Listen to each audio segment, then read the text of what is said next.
ফাটাবাসে আটকে গেছে ইউক্রেন। আটকে গেছে এই কারণে তারা যেদিকেই যাবে এখন সেদিক থেকে তাদের একরকম সারেন্ডার করা হয়ে যাচ্ছে।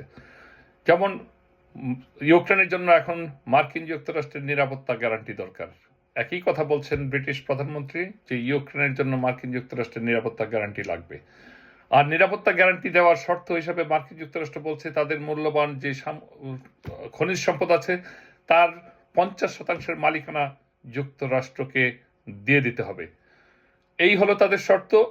এই শর্ত যদি মানতে হয় ইউক্রেনকে এক প্রকার মার্কিন যুক্তরাষ্ট্রের হাতে সঁপে দেওয়াই হবে। অপরদিকে যদি এই শর্ত না মানে তাহলে খুব শিগগিরই হয়তো রাশিয়া গিলে খাবে ইউক্রেনকে। So Ukraine is in danger. ফাটাবাসে আটকে গেছে ইউক্রেন। আটকে গেছে এই কারণে তারা যেদিকেই যাবে এখন সেদিক থেকে তাদের একরকম সারেন্ডার করা হয়ে যাচ্ছে। যেমন ইউক্রেনের জন্য এখন মার্কিন যুক্তরাষ্ট্রের নিরাপত্তা গ্যারান্টি দরকার। একই কথা বলছেন ব্রিটিশ প্রধানমন্ত্রী যে ইউক্রেনের জন্য মার্কিন যুক্তরাষ্ট্রের নিরাপত্তা গ্যারান্টি লাগবে। আর নিরাপত্তা গ্যারান্টি দেওয়ার শর্ত হিসাবে মার্কিন যুক্তরাষ্ট্র বলছে তাদের মূল্যবান যে খনিজ সম্পদ আছে তার 50% মালিকানা যুক্তরাষ্ট্রকে দিয়ে দিতে হবে। এই হলো তাদের শর্ত। এই শর্ত যদি মানতে হয় ইউক্রেনকে এক প্রকার মার্কিন যুক্তরাষ্ট্রের হাতে সঁপে দেওয়াই হবে।